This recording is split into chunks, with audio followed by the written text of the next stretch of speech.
morning, everyone. It's the Reluctant Chef here, and today I am making a zucchini summer squash bake as a side dish to go with dinner.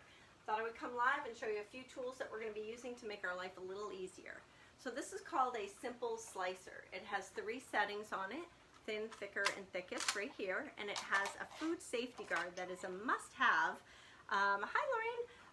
When you are using it, because you want to make sure that anything that you are slicing does not get near the blade. So you can see that it has 4 prongs on it, so you can use this anything that you would put in a Subway type sandwich or on a salad. You would be able to use this for. So radishes, mushrooms, tomatoes, potatoes, cucumbers, apples for apple pie, you name it. No, it does not do deli meat. It is not one of those deli ones, but let me show you how well it works. So the first thing you're going to do is you're going to use a nice cutting board. I have the polyurethane cutting boards with the flexible cutting mats here. You're going to use a knife when you're cutting things like zucchini or summer squash that usually are potatoes that stick to the blade. You want to use a knife that has the little divots in it. This is called a Santoku knife. And you're going to use your loser fingers so you don't lose a finger. And you're going to pinch the blade right here when you're cutting. That gives you a little bit more stability of your blade. So you're going to cut it about 4 inches, I would say. You don't want it to be too tall. And then you're just going to go ahead and puncture it into the center of your prongs. I'm going to put it on the thickest setting. You want to bring it up on an angle, and speed is your friend. So you definitely want to get some rhythm going. It will slice everything in equal slices, which is great when you're stir frying or doing other things like that. I am using this, and I'm going to layer the zucchini and the summer squash,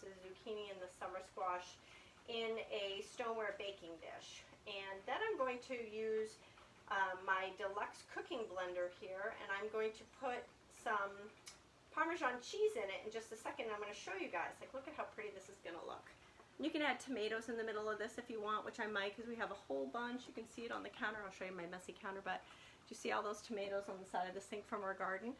So we are going to, I'll probably add some tomatoes in that, and then I'm going to put Parmesan cheese on top. So before I finish my video, I wanted to show you the deluxe cooking blender. So as you know, the blender is a cooking blender. It has a heating element in the base. So it is not friction that is cooking your food. It actually has a patent pending, because it has a jelly jam setting. It'll bring your food up to 212 degrees, and you can make homemade jellies and peanut butter, and you can grind almonds to make almond flour. You can even grind coffee, which I did yesterday, Parmesan cheese, which I'm doing today. You can make soups, you can make sauces, you can do heated purees, and even alternative milks like almond milk and rice milk. You can make a horchata, which is a type of dish that you can add rum to. I guess it's like a Mexican New Year's type food or drink for partying or for Christmas time. So all kinds of fun things. There is a whole recipe booklet if you like the recipe booklet for any of these tools: the pressure cooker, the deluxe cooking blender, or the air fryer. And do you notice that this was yesterday's project? Do you notice that they all fit underneath the countertop? A lot of appliances don't, and one of the things I love about Pampered Chef is that they make sure that they make the things so that it's useful in the kitchen. So if you need some products, by the way, and you want to book a party, I do these online parties where I demo just what I'm doing here. I could do a live cooking show where we cook together. Your friends get food and you cook along with me. I can do a 15-minute Facebook party in an event, or I can do a 3-day posting about 10 posts a day in a Facebook party. And you can get free, half price, and discounted products when you do that. So I'm just going to stick it on the grind setting. There is a manual setting on this that you can also use.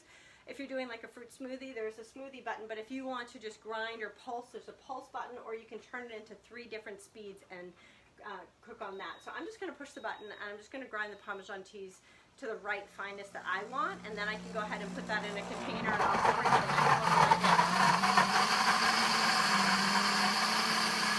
That's it. That's how easy it is. So buy fresh Parmesan cheese. Tastes way better than that bottled shake stuff. There's no sawdust or cellulose that they put in it. So this will be fresh. It tastes better when you use fresh ingredients. So I'll be layering this with some basil. I'll be layering it with some tomatoes, and I'll take a picture of the finished product. So thanks for watching The Reluctant Chef. Wait to see what's on the cooking block next time.